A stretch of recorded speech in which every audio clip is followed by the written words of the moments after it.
Bonjour, bienvenue sur la chaîne Torsade. Je vais vous montrer dans cette vidéo comment faire une couture avec la technique du grafting. Donc c'est vrai, quand vous avez terminé un pull, souvent l'étape que vous redoutez, c'est d'assembler toutes les pièces. Donc dans cette vidéo, je vais vous montrer, je vais vous donner un exemple. Là par exemple, c'est une manche que j'ai assemblée avec la fameuse technique du grafting. Contrairement à la technique du point arrière, je trouve que c'est un petit peu plus long, mais vous verrez, c'est à la fois plus simple aussi parce que au moins vous savez où prendre votre fil, et surtout sur le retour, vous allez avoir une couture qui est beaucoup plus souple que sur du point arrière. Vous n'aurez pas à vous poser la question de comment tirer le fil, vous ne vous poserez pas la question de savoir où piquer, est-ce que je suis trop bas. Vous voyez, ça fait vraiment une couture d'une épaisseur complètement régulière et ça fait quelque chose de très très souple. Alors, j'ai donc une manche qui est terminée et on va faire ensemble, on va assembler la deuxième manche ensemble. Alors, déjà, à la différence du point arrière, quand vous êtes sur du point arrière, vous allez positionner votre travail endroit contre endroit, comme ça, et vous allez piquer dans l'épaisseur au bord. Là, on va faire à l'inverse, on va être endroit contre endroit. Donc, vous mettez à plat devant vous vos deux pièces, votre pièce à assembler, en vous mettant bien endroit contre endroit, et on va travailler en prenant une fois un brin d'un côté, un brin de l'autre, et on va faire ça sur chaque rang. On va prendre chaque maille de chaque rang. Alors, ce qui est important, c'est qu'il vous faut absolument une aiguille. Elle n'a pas besoin d'être trop fine, là, elle est presque un peu trop fine, celle-là. Mais surtout, ce qui est important, c'est que vous ayez un bout rond, parce que l'idée, c'est de ne pas piquer dans la laine, mais bien de prendre chaque brin sans le transpercer. Alors, on va démarrer. J'enfile mon aiguille et on va démarrer. Donc là, on est sur les côtes. Donc, ce qu'on va faire, c'est qu'on va aller prendre un brin là-dessous, le long, et de ce côté, on prendra un brin ici. J'ai un petit peu plus de place. On va piquer, vous voyez, chaque petit brin comme ça, celui-là, un de chaque côté. Et pour démarrer, je mets mes deux pièces bien bord à bord, endroit contre endroit, face, et je pique tout en haut. Voilà. Et je repasse de l'autre côté pour bien fermer, sans faire de bourrelet. Vous voyez, ça fait une fermeture bien nette. Et je reviens de ce côté et on va démarrer le grafting. Donc, il faut bien vous mettre à plat. Soit, si vous êtes à l'aise, vous portez comme ça, ce sera plus simple, comme ça vous pouvez bien écarter et bien voir ce que vous faites.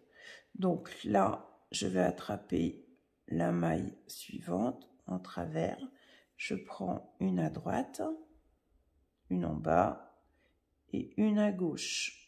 Donc là, c'est petit, c'est vrai que c'est pas évident. Voilà. Je prends la suivante. Et de ce côté, pareil, je prends la suivante. Vous voyez? Voilà. Je vais encore faire un de ce côté, un là, et là. Je vous montre bien, parce que là, c'est vrai que sur la partie côte, c'est moins facile. Vous verrez après, c'est quand on est avec du jersey. Donc, vous voyez, la maille, elle est là. Il y a le brin qui ressort ici. Voilà, je ne vais pas très loin. Et ensuite, on se met bien à plat. Et on va tirer. Donc, il fallait pas, vous avez vu, hein, j'ai laissé les fils très lâches. On va bloquer un petit peu et on va tirer de chaque côté. Voilà. Vous voyez, j'ai tiré le fil.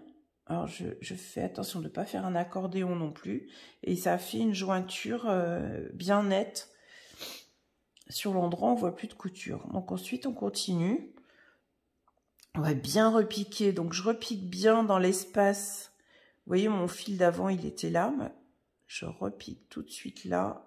Et je ressors. Sans piquer dans la laine. Là. Là. Voilà. Alors, il faut faire attention de vérifier que vous n'êtes pas décalé. Alors là, on va mettre celle-là.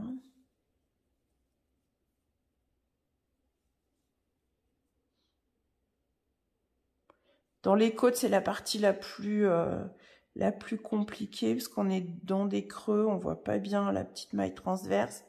Mais vous voyez, ça se fait quand même assez... Faut pas hésiter à écarter un petit peu votre travail avec la main gauche, comme je le fais pour voir un peu mieux. Donc là, je pince bien en haut, la partie qui est déjà bloquée, et je tire. Et vous voyez, c'est comme par magie. On a un bel assemblage, et du coup, ça reconstitue pratiquement la côte. Alors, on vérifie qu'on n'est pas décalé. Là, je devrais être bien. Et on continue. Donc, j'écarte un petit peu pour voir où je suis. Alors, là.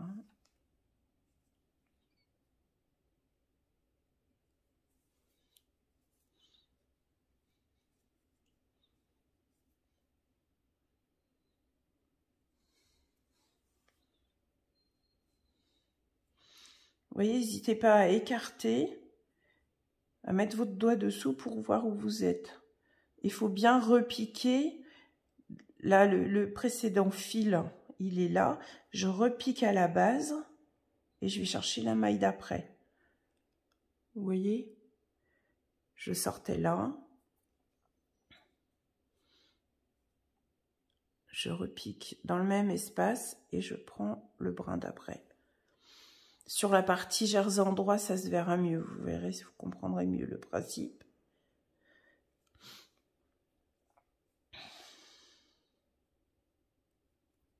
Alors.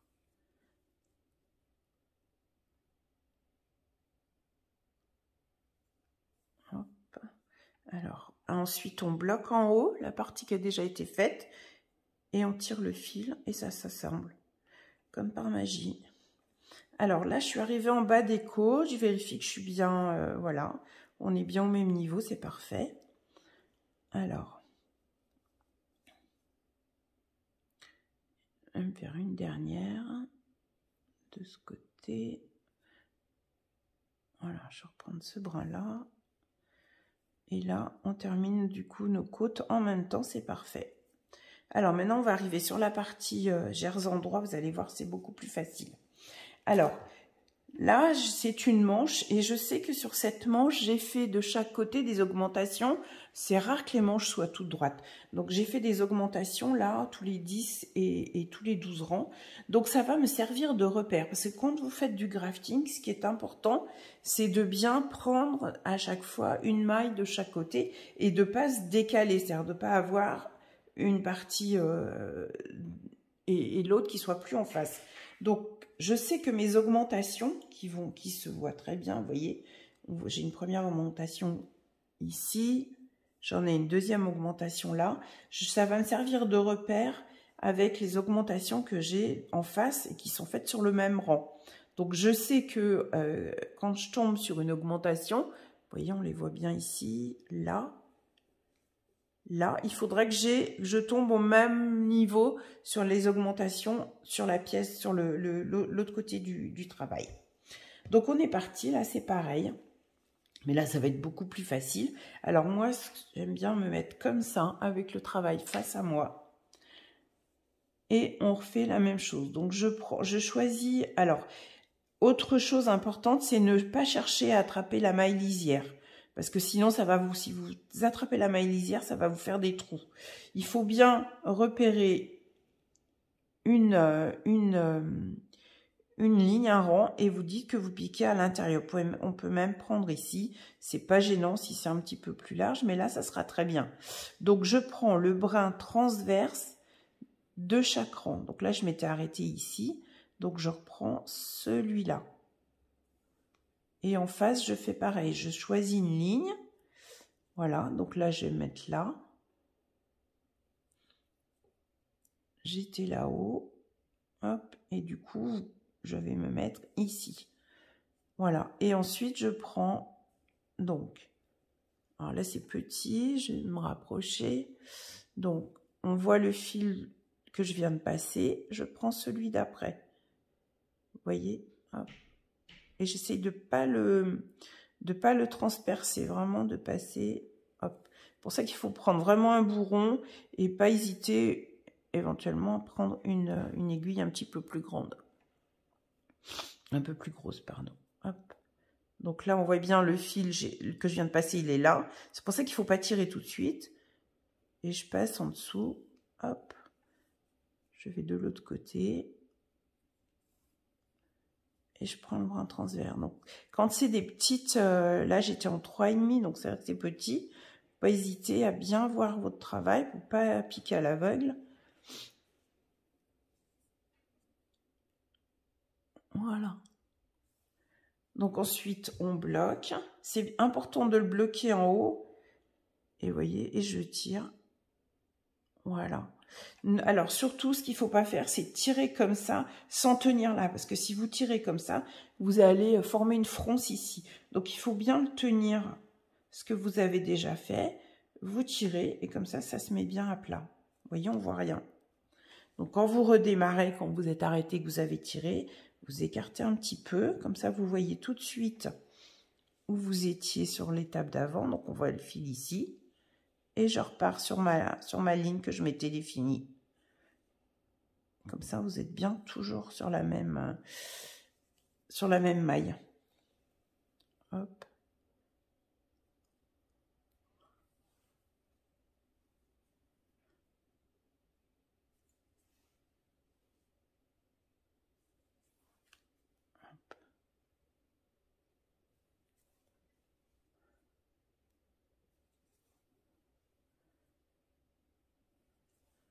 Vous voyez, je laisse toujours un petit peu lâche pour voir ce que je fais. Et ensuite, hop, il suffit de tirer légèrement. Alors là, on va arriver où j'avais les augmentations. Donc, vous la voyez ici, l'augmentation. Donc, je continue encore une fois tout droit. Et l'augmentation de ce côté, alors, elle est là. Donc, c'est bon, on est au même niveau. Donc, j'ai encore une toute droite. Encore une. Et là, à droite, je vais me décaler puisqu'il y a eu une augmentation. Donc, je me décale et je vais aller, on va viser. Alors, où est-ce qu'on est? On est là.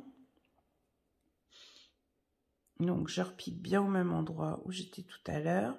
Et on va se décaler de 1. Vous voyez, hop, je me mets là. Parce qu'il y a l'augmentation ici. Je me mets là et je me décale un petit peu. Hop, et je fais pareil de l'autre côté.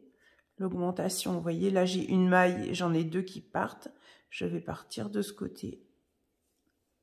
Et voilà. Et après, il suffit de continuer tout droit.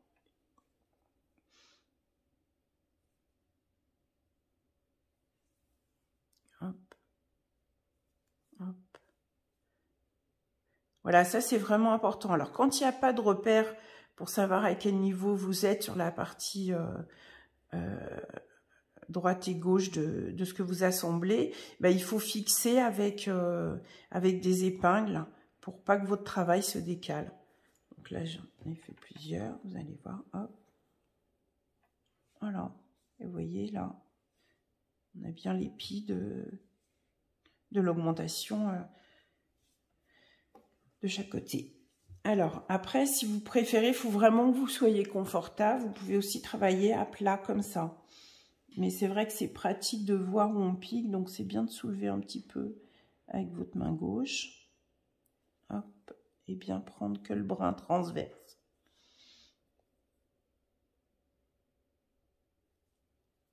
Voilà.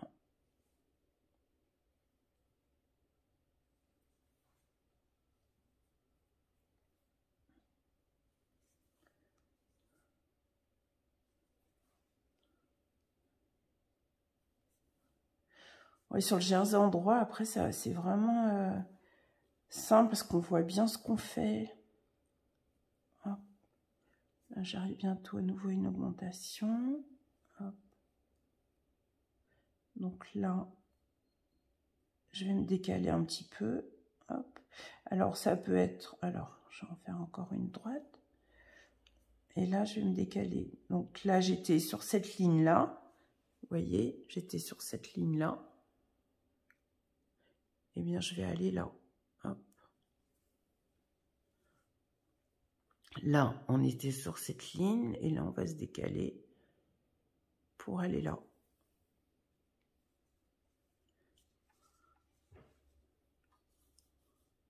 Hop. Et on est reparti. Alors, vous voyez, là, je suis partie avec mon fil qui me restait du montage. Donc, ce qui est important, ce qui est pratique, c'est vraiment de garder tous vos fils de montage ou de fin de rang, de les couper suffisamment longs pour que vous puissiez vous en servir pour les coutures. Ça évite de rentrer des fils supplémentaires juste pour les coutures. Alors.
Je vais arriver, vous voyez, j'avais un changement de pelote.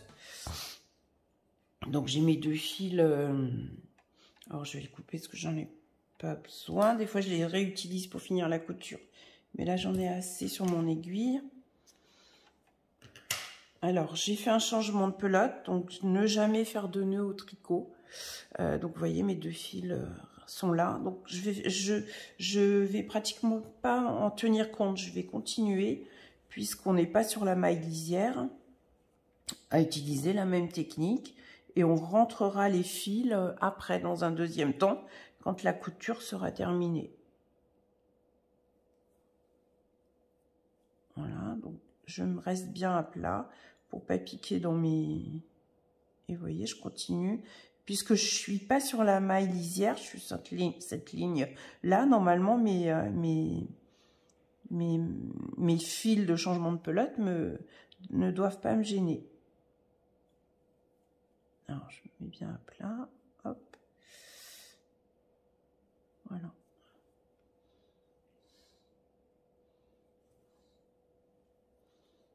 Voilà, je laisse bien mes fils en dessous. Et on les rentrera après, tranquillement, sous le... Oui, ils sont là.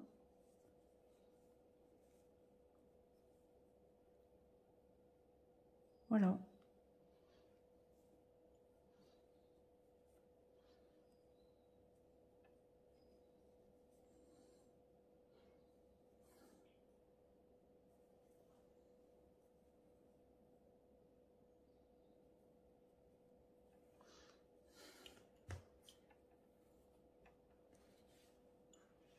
Alors, il peut arriver que vous vous décaliez un petit peu, que vous ayez, vous êtes un peu plus avancé d'un côté ou de l'autre. Rien ne vous empêche de rattraper ça en prenant par exemple un peu plus qu'une maille, c'est-à-dire vous pouvez prendre deux hauteurs de rang sur un côté pour rattraper par rapport à l'autre.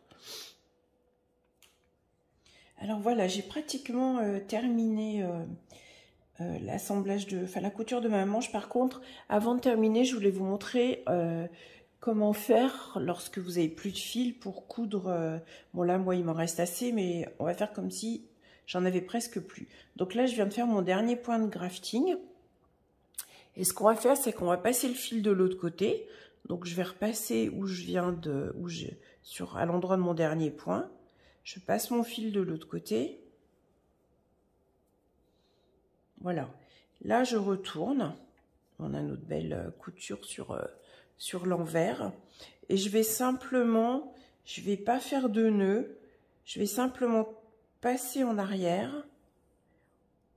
Je traverse ma couture, mais en me mettant bien au-dessus de mes points. Vous voyez, on les voit ici, les points du grafting.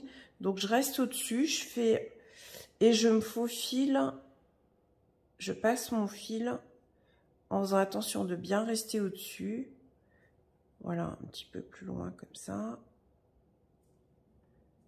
Voilà, et ça suffit.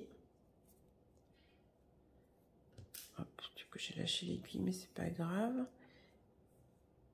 Voilà, et ça suffit, il n'y a pas besoin de tirer plus.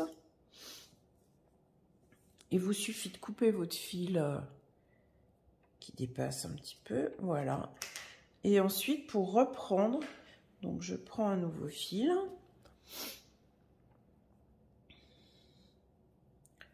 Je me remets dans le sens de la marche. Donc là, vous voyez comment je suis. Donc ça, c'est l'endroit. Je me suis mis sur l'envers. Je me sers de l'épaisseur. Donc, on va devoir finir la couture dans ce sens. Je me sers de l'épaisseur de la couture existante. Je me faufile dans l'épaisseur. Hop, en restant bien au-dessus, en piquant pas trop bas. Voilà, je vais ressortir là. Là, vous voyez, je les sors tout petit peu. Puis vous pourrez le recouper après. Je repasse encore une fois, bien au-dessus. Et là, on va repérer, on va se repasser sur l'endroit en passant. Alors, vous voyez, hop. Je repasse sur l'endroit et je vais pouvoir continuer mon grafting exactement comme tout à l'heure. Donc, je reprends. Donc là, j'étais là, hop.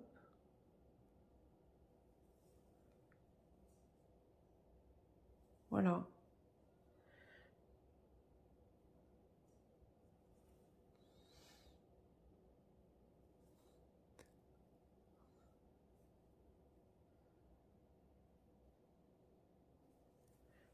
Voilà, et quand on va tirer, voilà, il n'y a aucune marque et vous n'avez pas fait de nœud. Si ça dépasse un petit peu, vous pouvez le recouper un peu. Voilà. Et là, je peux terminer ma couture.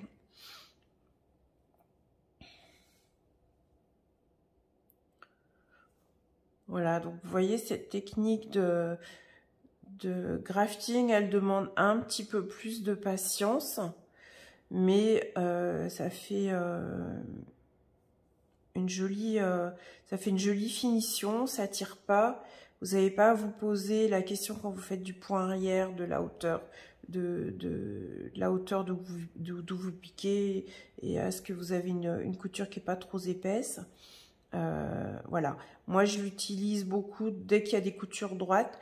Par contre, sur les emmanchures et sur les épaules, je préfère faire le point arrière qui fait quelque chose quand même de plus solide. Voilà. J'espère que cette vidéo vous a plu. Je vous encourage à vous abonner à la chaîne si ce n'est pas déjà fait, à mettre un j'aime si ça vous a plu. N'hésitez pas à commenter ou poser des questions, j'essaierai d'y répondre un maximum. À bientôt sur la chaîne Torsane, vos tricot.